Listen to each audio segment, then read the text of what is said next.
Moray Verabotay, Shalom Uvracha, le Shulchan Aruch dans Halachot Purim, Siman Tauresh Pewaw, il dit Mit'anim biyom Yud Gimel Be'adar. On doit jeûner le 13 Adar, la veille de Purim. Alors ce jeûne, on l'appelle Ta'anit Esther. Ah ben mais c'est quoi la raison de ce jeûne-là?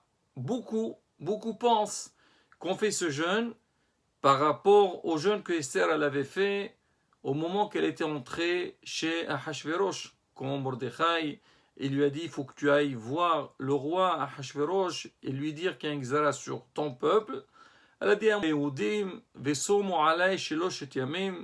tu dois regrouper tout le peuple d'Israël et vous devez jeûner pour que si Hasve Shalom y a un xara, elle s'enlève. Alors nous aussi on fait par rapport à ce jeûne-là. Rabotai, c'est pas ça la vraie raison.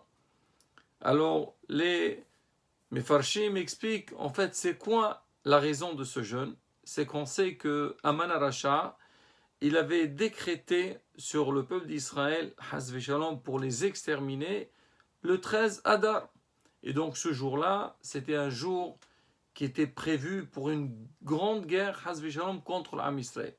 Et Am Israël, ils ont fait la guerre contre Aman Arasha, et Baruch Hashem, Yad Hashem Haïta Badavar, Kadosh Baruch, il était avec eux, et ils ont battu Aman et tous ceux qui voulaient leur faire du mal.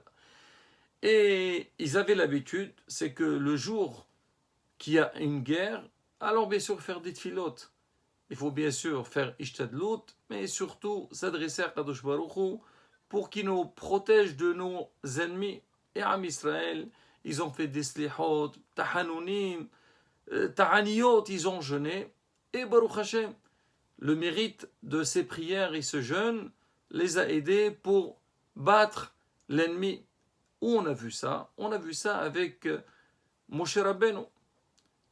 Moshe Rabbeinu, il avait fait la guerre contre Amalek. Amalek, il était très dangereux. C'était une puissance. Et c'est marqué que Moshe Rabbeinu, ce jour-là, il a jeûné et il a commencé à faire des tfilotes. Comme le pasteur le dit. Moshe Rabbeinu s'était assis sur une pierre et il levait ses mains. Quand Moshe Rabbeinu levait ses mains, Am Israël, il gagnait dans la guerre. Et quand il baissait ses mains, c'était le contraire. Alors Gemara, elle pose la question, Mishnah, elle dit quoi? C'est les mains de Moshe Rabbeinu qui faisaient la guerre? On dit non.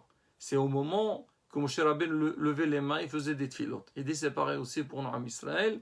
Au moment qu'on s'adresse à Kadosh Baruch Hu, on fait des prières, on lui demande de nous aider, Baruch Hashem, on a la garantie qu'on aura l'aide à Kadosh Baruch Hu. Ça veut dire toujours, il faut s'adresser à Hachem et avoir l'aïmouna en Kadosh Baruch Hu qui nous aidera dans tout ce qu'on fait. Donc c'était pareil aussi à l'époque de Mordechai et Esther. Am Israël, ils ont jeûné ce jour-là et Baruch Hashem, ils ont gagné la guerre. Donc on dit, nous aussi, aujourd'hui, on fait un souvenir de la fête de Purim. Et c'est marqué dans la Megillah, on dit des vrais hasomot ou za'akatam.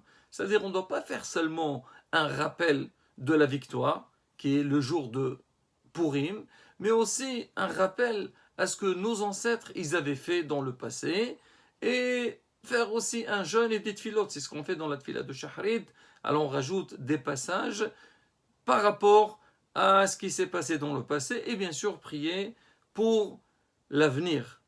Alors ça c'est une des raisons. Il y a une autre raison aussi, on dit que c'est un rappel pour nous, pour dire à Am Israël, regardez, à l'époque de Mordechai et Esther, Am Israël, ils étaient dans un état très très difficile, un état de danger. Ils voulaient Hasve Shalom exterminer le peuple d'Israël. Les Hashmid, la Harog ou l'Abed, ils voulaient exterminer tout le monde. Et Baruch Hashem, à travers les tfilot, Am Israël il a fait tchouva, Akadosh Baruch Hu, il les a sauvés, il les a épargnés. Nous aussi, toutes les générations, on doit avoir ça en tête, c'est que toujours il faut s'adresser à Kadosh Baruch Hu et surtout jamais perdre espoir. C'est vrai que ça arrive qu'on est des fois dans des moments difficiles et on pense, selon la nature, il n'y a plus de solution. On dit non, non. Il y a Kadosh Baruch Hu, que lui, il dépasse toute la nature surnaturelle et qu'il suffit de s'adresser à Hachem et on voit Baruch Hachem. Hachem est là, il nous écoute et il nous aide. Donc nous aussi, on doit faire ça pour faire un rappel et renforcer notre Emouna. Et on va dire encore une autre raison, on sait que Baruch Hashem, la fête de Purim, c'est une fête très festive et même c'est une mitzvah. Les smoah, il faut se réjouir à Purim, bien manger, boire. Alors on dit que le Satan, la force du mal, elle attend un peu ces moments-là, que Am Israël, ils sont un peu distraits et il va les accuser devant Kadosh Baruch Hu, dire regardez tes enfants, qu'est-ce qu'ils font? Ils boivent, ils mangent, quelque part, ils sont pas sérieux. Alors nous, pour bloquer donc les accusations du Satan, qu'est-ce qu'on fait la veille en jeûne? On est d'accord, c'est vrai, on fait la fête, mais avant, regardez, on a jeûné, on a fait des tfilotes, on s'est adressé à Kadosh Baruch Hu. Alors bien sûr qu'on mérite que de faire vraiment la fête. Et là, j'ouvre une petite parenthèse, Rabotai. Aujourd'hui, on parle beaucoup sur les ségoulottes. Toute l'année, on cherche des ségoulottes parce qu'on a besoin. C'est vrai, on a besoin. Donc, on dit quelque chose de surnaturel pour débloquer les problèmes. On dit qu'il faut profiter de ces 2 jours-là. La veille de Purim et le jour de Purim, faire des tfilotes. Je pense que tout le monde a reçu des messages. On a tous entendu donc la puissance de ces journées-là. Et vraiment, il faut s'investir. Ça veut dire essayer de faire le maximum possible dans les tfilotes et pour que Bezrat Hashem il nous écoute. Surtout le jour de Purim, c'est marqué, c'est bien le matin, le petit matin avant le lever du jour, si on peut lire Tehillim, quelques perkei Tehillim. Mais c'est rapporté celui qui peut lire tout le Tehillim, vraiment c'est une ségoula qui est très très forte et faire des tfilot à Kadosh Baruch Hu, donner un petit peu de tzedaka et demander à Hachem qui nous donne tout ce qu'on a besoin. Et bien, Zat Hashem, on verra des ishorot. Il y a eu énormément de témoignages des personnes qui étaient dans des moments difficiles et sont adressées à Kadosh Baruch Hu. La tfila, c'est toute l'année, c'est très bien. Mais il y a des moments, c'est particulier. Surtout, en général, Purim, les gens, ils font la fête, ils s'amusent. Donc, quelque part, on a un grand mérite. Donc, quand on passe des bons moments de tfilot, et aussi c'est possible, c'est marqué même dans le Shulchan Aruch, c'est bien, Leodim Ora Bisimha, Ora Zetora, c'est-à-dire fixer un moment d'étude pendant le jour de Purim, et c'est très important. Donc il faut démarrer déjà depuis la veille de Purim, le jour de Ta'anit, et aussi Bezat Hashem, le jour même de Purim. Maintenant, qui est concerné à ce jeûne de Ta'anit Esther? Alors sur ça, la bataille, c'est vrai, c'est rapporté que certains disent ça, c'est un ta'anit qui est léger, c'est un minhag v'choulé, mais il faut savoir, la halakha, elle a été tranchée, qu'on n'a pas le droit d'être mezalzel, de négliger ce jeûne-là, tout le monde doit le faire, excepte, c'est rapporté, les femmes qui sont enceintes, les femmes qui allaitent, les gens qui sont fatigués, halashim, pas fatigués, les gens tout le temps ils sont fatigués. Non, on veut dire, alors allez, nous ils ont des problèmes de santé. On dit les gens qui n'ont pas la force, des malades que on leur dit que le jeûne il peut hasvé shalom les déranger, leur faire du mal. Là c'est différent. Bien sûr toujours consulter son médecin et avoir l'accord de son rab. Sinon tout le monde doit jeûner. J'ouvre une petite parenthèse. C'est vrai que beaucoup ils disent qu'une femme après l'accouchement pendant 24 mois elle est dispensée. Rabotai, c'est marqué quelque part, mais la halakha est tranchée. Même le Rav qui avait dit ça, il a rapporté, il a dit que non, si jamais la femme, elle se sent bien, elle a arrêté d'allaiter, elle doit elle aussi jeûner et faire le jeûne comme tout le monde. Alors le jeûne, il commence le matin au lever du jour et il finit à la sortie des étoiles. Des détails très importants. La veille, bien sûr, on mange.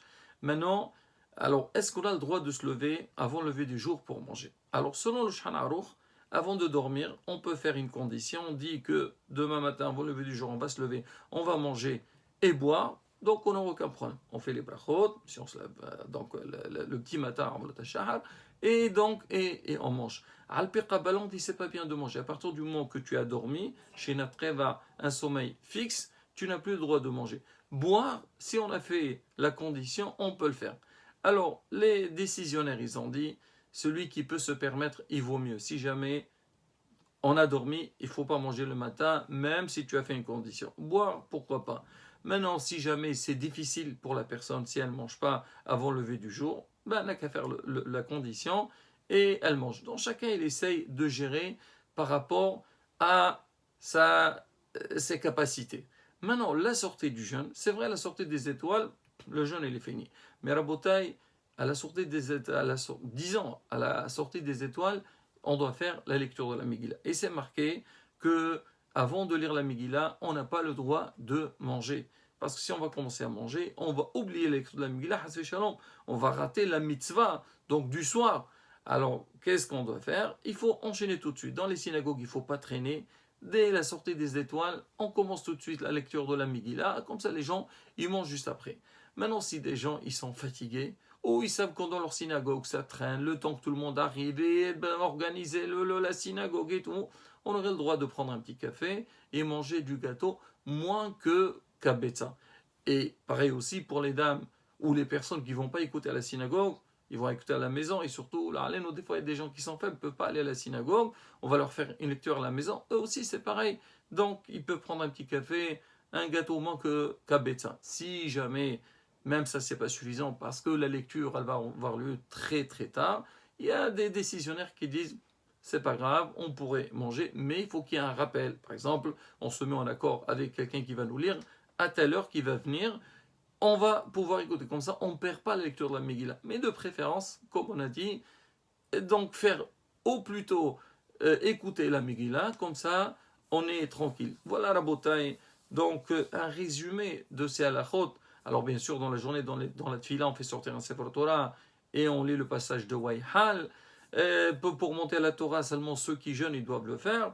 Et donc voilà. Et sinon, donc voilà plus ou moins donc la halachot qu'on a besoin pour le jour de Ta'anit. Et comme on a dit au début du cours, chacun il doit bien se préparer à cette journée aussi importante, une journée de tfilot, et dire à Kadosh Baruch Hu, de la même manière que tu as fait des nissim, des miracles à nos ancêtres dans le passé, tu feras avec nous aussi, et on aura la Geoula Shlema, Bemera Be'amenu, Amen, Ken Yeher.